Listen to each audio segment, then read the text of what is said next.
El olor a culpa se impregna más que cualquier perfume. Lo supe en el momento en que el agua caliente golpeó mi piel, intentando lavar no solo el sudor de otro hombre, sino la traición que se había adherido a mis huesos. Me froté con tanta fuerza que la piel ardió, pero el aroma amaderado de Diego, esa mezcla de tabaco y algo cítrico que al principio me pareció tan viva, ahora era el hedor de mi propia descomposición. Salí del baño envuelta en una toalla, el vapor difuminando mi reflejo, y me enfrenté al silencio de mi apartamento, un silencio que había aprendido a llenar con el ruido de mi propia infelicidad. Javier llegaría pronto. El contador, el hombre predecible, el hombre bueno cuya bondad se había vuelto para mí una forma de asfixia. El teléfono vibró sobre el mármol, un mensaje de Diego. Lo ignoré. El acto no había sido sobre él, nunca lo fue. Fue un grito ahogado, un intento desesperado por romper el cristal que me separaba de mi propia vida, por sentir algo que no fuera la administración logística del amor. Y mientras el pánico comenzaba a subir por mi garganta, me di cuenta de que el precio de sentirme viva por una hora era una muerte que duraría una eternidad. Por cierto, si esta historia ya te resuena, suscríbete y dime desde qué rincón del mundo me estás escuchando. Javier y yo éramos un equipo. 7 años construyendo un hogar en este apartamento de la Ciudad de México. 7 años de complicidad silenciosa. Éramos eficientes, dividíamos las cuentas, nos turnábamos para sacar la basura, sabíamos exactamente cómo le gustaba el café al otro. El problema es que el amor se había convertido en eso, administración doméstica. Nos movíamos como dos fantasmas funcionales en una casa que ya no era un refugio, sino una oficina compartida. Yo era Sofía, la ilustradora, la que trabajaba desde casa, perdida en encargos de clientes que no entendían mi arte, mientras él era Javier, el contador, el que salía temprano y volvía tarde, llevando el peso del mundo financiero sobre sus hombros encorvados. Lo amaba, o al menos, amaba la historia que habíamos construido, la seguridad de su presencia constante, el hombre en el que podía confiar para absolutamente todo, excepto para mirarme. La mujer que yo era se había vuelto invisible, funcional, predecible. Y esa invisibilidad era un hambre que me carcomía por dentro, una necesidad desesperada de validación que se retorcía en mi estómago cada noche, cuando él se dormía a mi lado, su espalda vuelta hacia mí. La soledad dentro de un matrimonio es un tipo especial de infierno. Es una soledad ruidosa, llena de los ecos de lo que solía ser y las promesas incumplidas del futuro. Nuestros toques se habían vuelto logísticos. Un beso rápido en la mejilla por la mañana, tan automático como cepillarse los dientes. Un roce en el pasillo para pedir paso. Una palmada en el hombro que significaba buenas noches, sin necesidad de palabras. La intimidad se había evaporado, dejando esta carencia pegajosa, no verbalizada, que flotaba entre nosotros. Yo anhelaba el deseo, no necesariamente el acto, sino la mirada. Quería que alguien me viera no como una socia, no como una compañera de piso, sino como una mujer. Me resentía con Javier por no verme, pero me resentía aún más conmigo misma, por haberme convertido en alguien tan fácil de ignorar. Mi arte se volvió gris. Mis ilustraciones perdieron vida, porque yo misma me sentía muerta por dentro. El conflicto no era con él. Era la colisión brutal entre la lealtad que le debía al hombre bueno con el que me casé y la necesidad visceral de sentirme viva, deseada, aunque fuera solo por un momento. El taller de arte fue mi escape. Un par de tardes a la semana dejaba de ser Sofía, la esposa, y volvía a ser solo Sofía. Allí fue donde conocí a Diego. Él era fotógrafo, todo lo contrario a Javier. Era intenso, carismático, y sus ojos no se apartaron de mí. Me miró como si yo fuera una pieza de arte compleja, no un mueble funcional. Su atención fue inmediata, avasalladora. Comenzó como admiración profesional. Él elogiaba la tensión en mis líneas. Yo admiraba la honestidad de sus retratos. Hablamos de arte, de pasión, de la sensación de estar atrapado. Él entendió mi frustración creativa, o al menos eso me hizo creer. El coqueteo escaló con una rapidez que me dejó sin aliento, y yo no hice nada para detenerlo. Era como estar en la cima de una montaña rusa, sabiendo que la caída sería terrible, pero necesitando sentir el vértigo. Necesitaba que alguien me recordara que mi cuerpo no era solo una máquina que preparaba café y pagaba facturas. Diego fue el fósforo, pero yo era la habitación empapada de gasolina, esperando arder. El encuentro fue exactamente eso. Un encuentro clandestino, febril, casi desesperado. Sucedió en su estudio, un lugar lleno de luz y el olor químico de los reveladores. No hubo ternura, no hubo romance, solo una colisión de necesidades. Fue torpe y urgente. Y en el momento en que sucedió, sentí una oleada de poder, una afirmación de mi propia existencia física. Estaba viva. Mi piel respondía. Mi cuerpo era deseado. Pero en el segundo exacto en que terminó, mientras yacía en sábanas que no eran las mías, el peso de la realidad me aplastó. La culpa no fue un goteo lento, fue una inundación. Miré a Diego, que fumaba un cigarrillo junto a la ventana, y no sentí nada por él. Ni gratitud, ni afecto. Solo un vacío helado.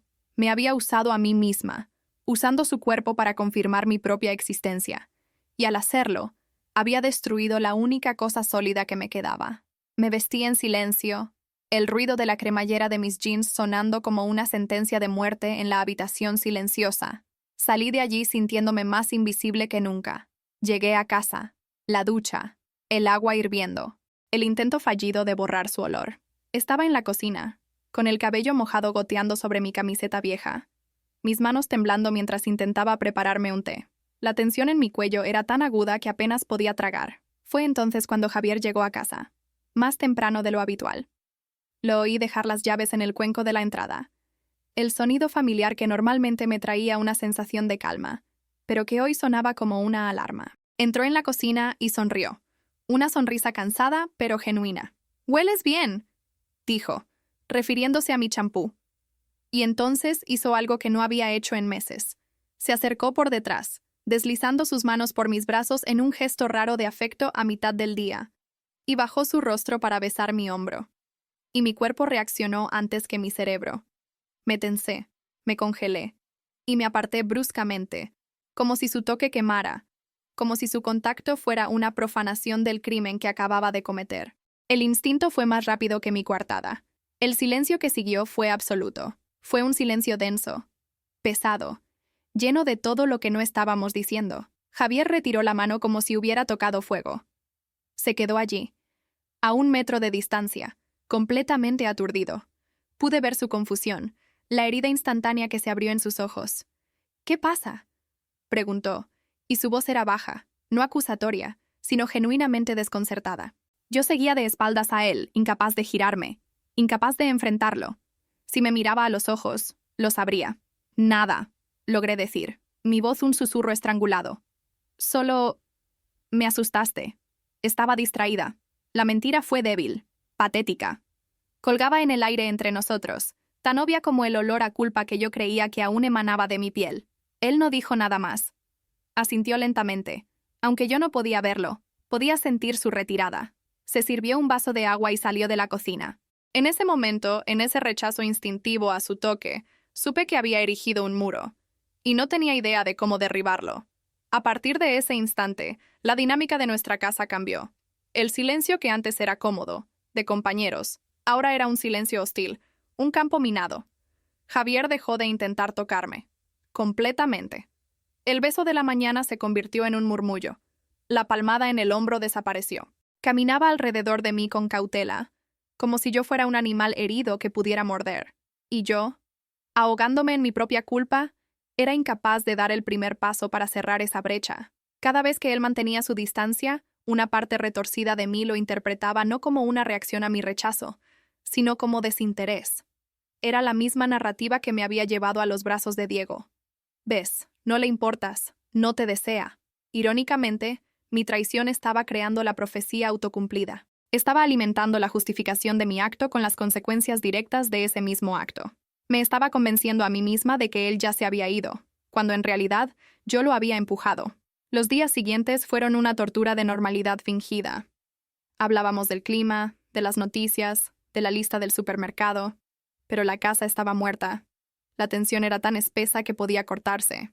Yo me sumergía en mi trabajo, dibujando hasta que mis dedos se entumecían, tratando de expiar mi culpa a través del agotamiento. Javier, por su parte, se encerró en sí mismo.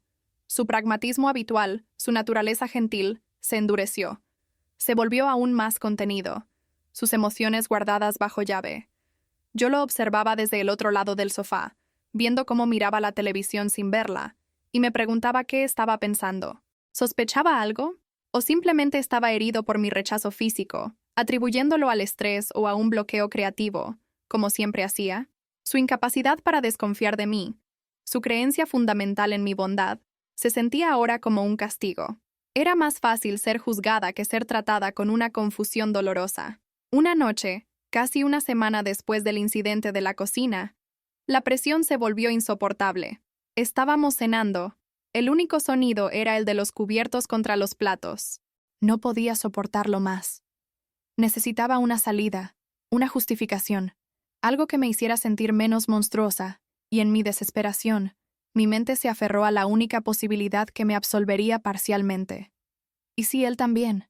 ¿Y si su distancia, su falta de intimidad durante todos estos meses, no era solo rutina, sino porque había alguien más? La idea echó raíces con una velocidad aterradora. Si él también me había fallado, entonces yo no era una villana. Éramos solo dos personas rotas que buscaban consuelo en otros lugares. Comencé a buscar señales. La forma en que cuidaba su teléfono, las horas extra en la oficina que antes no me importaban. Me estaba convirtiendo en un detective.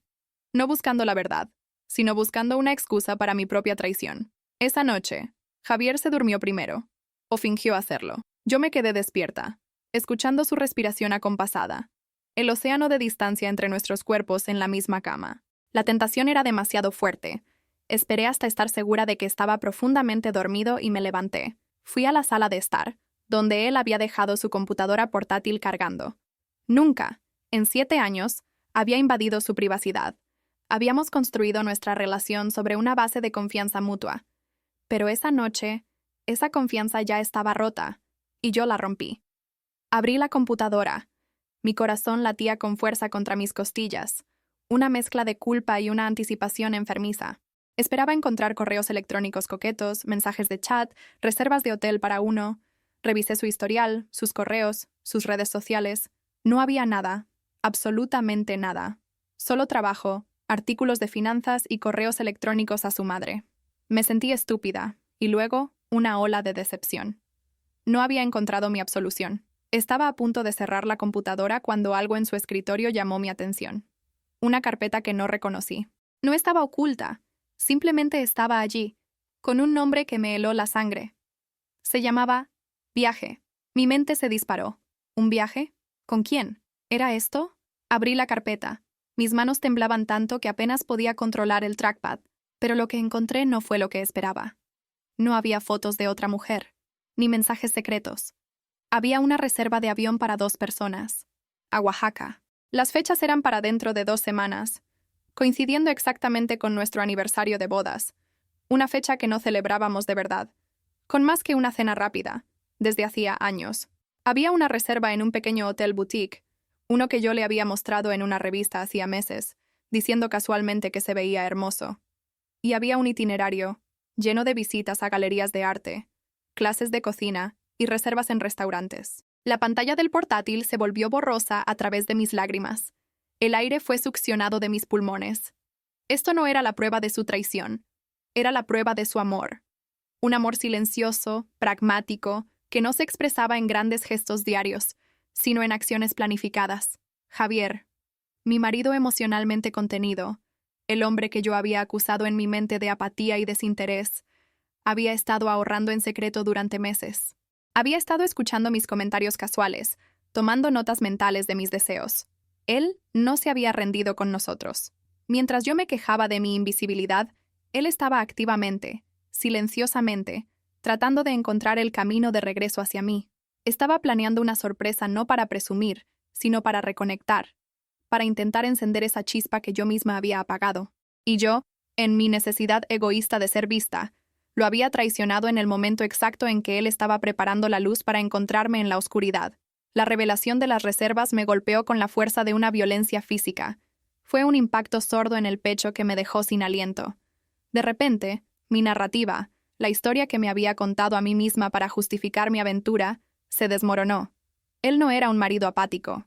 Yo no era una víctima de la negligencia.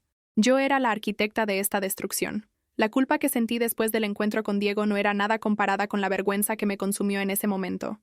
Vergüenza por mi interpretación, por mi ceguera, por la arrogancia de creer que mi dolor era el único que importaba en esta relación. Me di cuenta de que el silencio de Javier no era desinterés, era concentración. Era su forma de amar, metódica y sin alardes. Y yo no solo había traicionado nuestro matrimonio, Había traicionado al hombre que estaba luchando silenciosamente por él. Me senté en el suelo frío de la sala, la luz de la pantalla iluminando mi rostro lleno de lágrimas, y me vi a mí misma por lo que era. La única responsable. No dormí esa noche. Me quedé en el sofá hasta que la primera luz gris de la mañana entró por la ventana. Cuando Javier se despertó y me encontró allí, su rostro mostró sorpresa, luego preocupación. «Sofía, ¿estás bien?» No pude sostener la farsa ni un segundo más. La culpa era un sabor amargo en mi boca. Vi la carpeta. Susurré, mi voz rota. Él frunció el ceño, confundido. «¿Qué carpeta?» «Oaxaca», dije. Su rostro cambió. La sorpresa se convirtió en algo parecido a la decepción, como si yo hubiera arruinado la sorpresa. «Oh», dijo simplemente. Se suponía que... Y entonces, antes de que pudiera explicarlo, antes de que pudiera hablar de su esfuerzo, yo me rompí. El dique se rompió, y la confesión salió de mí, un torrente feo, brutal y sin atenuantes. Le conté sobre Diego, le conté sobre el taller, sobre el encuentro, sobre la culpa, sobre el asco. Lo dije todo, no para buscar perdón, sino porque la verdad era el único antídoto para el veneno que había soltado. La reacción de Javier fue lo que más me dolió. No hubo gritos, no hubo platos rotos, no hubo acusaciones furiosas. Ojalá las hubiera habido. En lugar de eso, su rostro palideció hasta quedar casi gris. Se sentó pesadamente en el sillón de enfrente, como si sus piernas no pudieran sostenerlo, y se quedó en silencio. Fue un silencio devastador. El silencio de un hombre que ve cómo su mundo se desmorona y no tiene las herramientas para procesar el impacto. Pude ver el dolor profundo, la incredulidad, la herida que iba más allá del orgullo. Era una herida en su núcleo, en su creencia fundamental sobre nosotros. Se pasó las manos por la cara, una y otra vez, en un gesto de agotamiento total. Y después de lo que pareció una eternidad, levantó la vista, sus ojos rojos pero secos. «No sé qué decir, Sofía», dijo, su voz apenas audible. «Simplemente, no lo entiendo». Y en su falta de comprensión, vi la verdadera magnitud de mi fracaso. Los días que siguieron a la confesión fueron peores que el silencio previo. Ahora era un silencio informado, un silencio pesado con la verdad desnuda. Cancelamos el viaje a Oaxaca. La palabra misma se sentía como un insulto. Javier se mudó al cuarto de huéspedes. La casa se dividió en 2 territorios. Apenas nos veíamos. Cuando lo hacíamos, él me miraba como si yo fuera una extraña. Alguien que se parecía a su esposa, pero que no lo era. El hombre gentil y pragmático se había atrincherado. Pasó una semana. Pensé que todo había terminado, que solo estábamos esperando a ver quién mencionaba la palabra divorcio primero. Pero una tarde, al volver de comprar comida que ninguno de los dos quería comer, lo encontré en la cocina. Había estado investigando en línea. «Encontré un terapeuta», dijo, sin mirarme, su voz monótona. «Una especialista en terapia de pareja después de... esto». Levantó la vista. «No sé si puedo perdonarte, Sofía. Honestamente, no lo sé. Pero necesito entender. Necesito entender por qué no vimos que esto sucedía. ¿Por qué llegamos a esto?» Empezamos la terapia. El dinero que habíamos ahorrado para Oaxaca, el dinero que él había guardado para reconectar, se usó para pagar las sesiones. La ironía era brutal. Nuestras primeras sesiones fueron un ejercicio de dolor clínico. Nos sentamos en sofás separados, frente a una mujer amable que nos hacía preguntas que dolían como bisturís. Hablamos de expectativas, de la soledad, de la forma en que el amor se había convertido en una rutina. Javier habló de su miedo al conflicto, de cómo prefería planear soluciones en silencio en lugar de enfrentar emociones desordenadas. Yo hablé de mi necesidad de validación, de mi sensación de invisibilidad, de cómo había confundido el silencio de Javier con apatía. Fue un diálogo brutalmente honesto, despojado de cualquier romance. Estábamos diseccionando el cadáver de nuestro matrimonio para ver si algo dentro de él aún podía ser salvado. No había promesas, solo la voluntad de Javier de entender y mi necesidad desesperada de reparar el daño. Aún dormimos en habitaciones separadas. A veces, por la noche, escucho sus pasos en el pasillo y contengo la respiración, esperando que se detenga frente a mi puerta. Nunca lo hace. El toque no ha vuelto. El muro que erigí esa tarde en la cocina, cuando me aparté de su beso, sigue en pie. Es más bajo ahora, podemos hablar por encima de él, pero sigue ahí. Nos movemos por la casa con una nueva cautela, una fragilidad que no existía. Hay días buenos, donde podemos compartir una mirada de entendimiento, casi de compañerismo en esta extraña trinchera terapéutica. Hay días malos, donde el resentimiento de él es palpable, y mi culpa es tan pesada que apenas puedo respirar. Estamos aprendiendo la verdad más dura, que el amor no muere de un golpe, no muere con una traición, muere de 1000 pequeños silencios, de 1000 interpretaciones erróneas, de 1000 momentos en los que elegimos nuestra propia narrativa de dolor, en lugar de ver el esfuerzo silencioso del otro. La casa está llena de los fantasmas de lo que fuimos y de la incertidumbre de lo que seremos. No sé si Javier podrá perdonarme alguna vez. Perdonar no es olvidar, y la cicatriz de lo que hice siempre estará entre nosotros. Él está tratando de entender, y yo estoy tratando de aprender a vivir con el conocimiento de que la persona a la que más amo es también la persona a la que más he herido. No hay un final feliz aquí. No hay una reconciliación de película donde todo se olvida con un beso apasionado. Hay dos personas, sentadas en los escombros de lo que construyeron, decidiendo si tienen la fuerza para volver a construir algo nuevo, algo diferente, algo quizás más honesto. La reconstrucción es más lenta y mucho más dolorosa que la demolición. A veces, por la noche, me pregunto qué habría pasado si esa tarde en la cocina, en lugar de apartarme, simplemente me hubiera dejado sostener. Aprendí de la manera más dura que la necesidad de ser vista puede cegarte por completo. Me obsesioné tanto con el toque que me faltaba, que rechacé el toque que se me ofrecía. Estaba tan enfocada en el ruido de mi propia soledad que no pude escuchar el sonido silencioso de Javier intentando encontrarme. El verdadero pecado no fue buscar el calor de un extraño, fue retroceder instintivamente ante el calor del hombre que, a pesar de toda nuestra rutina y toda nuestra distancia, todavía estaba tratando de encontrarme en la oscuridad. Él estaba planeando un viaje para salvarnos, mientras yo planeaba una traición para salvarme solo a mí. Y esa es una verdad con la que tendré que vivir, ya sea que nos quedemos juntos o no. El amor no es solo la pasión, es el trabajo silencioso de seguir buscando al otro, incluso cuando parece que se ha perdido. ¿Te está gustando esta historia? Deja un like y suscríbete al canal. Ahora continuamos con el vídeo. La terapia continúa. Es nuestro nuevo ritual.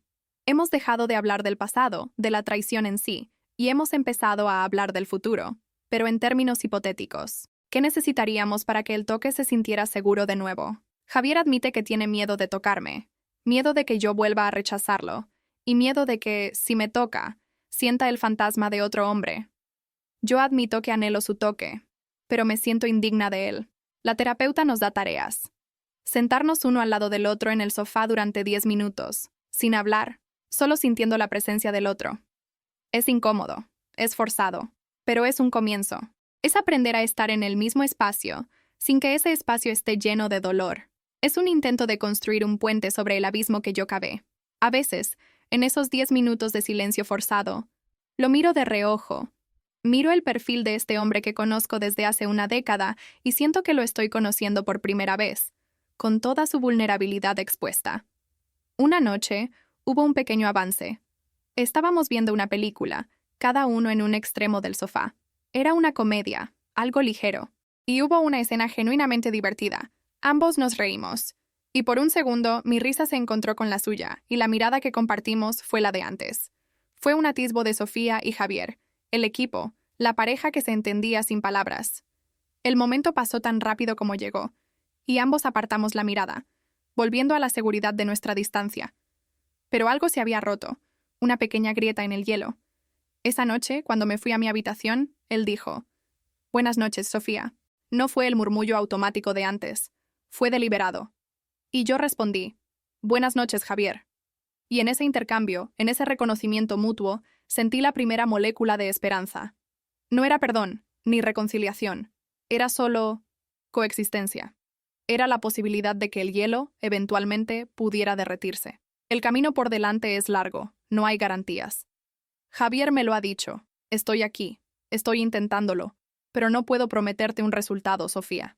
Y yo he aceptado esa condición. He renunciado a mi necesidad de seguridad inmediata, a mi deseo de que todo vuelva a ser como antes, porque antes fue lo que nos trajo aquí. Antes era una casa construida sobre cimientos de silencio y suposiciones. Si vamos a reconstruir, tiene que ser sobre la verdad desnuda, sobre el dolor, sobre la honestidad brutal que ahora define nuestras conversaciones. Tengo que aprender a perdonarme a mí misma, no para que él me perdone, sino para poder ser una persona con la que valga la pena estar. Tengo que enfrentar mi propia oscuridad, mi egoísmo, mi necesidad de validación externa, y encontrar una manera de ser completa por mí misma, para que mi amor por él no sea una necesidad parasitaria, sino una elección. El apartamento sigue siendo el mismo, pero todo en él ha cambiado de lugar. Los objetos están cargados de nuevos significados. La cocina es el lugar de la traición. El dormitorio principal es un santuario abandonado. La sala de estar es nuestra sala de terapia no oficial. Nos movemos con cuidado, conscientes el uno del otro de una manera que no lo éramos antes. Es una hiperconciencia dolorosa. Ya no doy por sentada su presencia. Cada mañana que lo veo en la cocina, preparando su café, siento una mezcla de gratitud y dolor. Gratitud porque sigue ahí, porque no se ha rendido. Y dolor porque sé que su presencia es ahora una elección consciente, una que le cuesta un esfuerzo tremendo cada día. Él ya no es el marido cómodo y predecible. Es un hombre que está eligiendo activamente enfrentar el peor dolor de su vida, por la posibilidad de que nosotros todavía signifique algo. Hoy, Javier me preguntó sobre mi trabajo. No de esa forma vaga de ¿cómo te fue?, sino que me pidió ver las ilustraciones en las que estoy trabajando. Se sentó a mi lado en mi estudio, y yo le expliqué los conceptos. Él escuchó. Realmente escuchó. Hizo preguntas. Señaló una pieza y dijo, «Esta tiene mucha fuerza. Más que antes». Y en esa simple observación, sentí más validación que en todo el encuentro febril con Diego. Fue una validación de mi trabajo, de mi esencia, no de mi cuerpo. Fue una mirada que no era de deseo, sino de reconocimiento. Cuando se fue, me quedé mirando el dibujo. Tenía razón. Tenía más fuerza. Era más oscuro. Sí, pero más honesto. Quizás esta destrucción era necesaria. Quizás ambos necesitábamos rompernos por completo para encontrar las partes de nosotros mismos que realmente importaban. Las partes que habían estado enterradas bajo 7 años de complacencia silenciosa. No sé cuál es nuestro destino. No sé si Sofía y Javier sobrevivirán a esto. Pero estoy aprendiendo que la reconstrucción no se trata de volver al pasado, sino de aceptar el presente, por muy roto que esté. Se trata de entender que el amor no es un sentimiento estático, sino un verbo. Es una acción. Es el esfuerzo de Javier por entender. Es mi esfuerzo por ser honesta. Es el dinero de Oaxaca pagando por sesiones de terapia. Es el buenas noches deliberado. Es el reconocimiento de que ambos fallamos, yo de una manera explosiva y catastrófica, y él de una manera silenciosa y lenta. Y quizás, solo quizás, en el reconocimiento de nuestras fallas compartidas, podamos encontrar un nuevo tipo de amor. Uno sin ilusiones, sin expectativas románticas, pero basado en la decisión adulta y dolorosa de seguir eligiéndonos, día tras día. ¿Han hecho algún gesto de bondad que cambió una vida? Dejen un corazoncito si creen que el amor es más poderoso que cualquier riqueza. Suscríbanse para más historias de segundas oportunidades y comenten, el amor no tiene precio, si ustedes también creen en la bondad humana.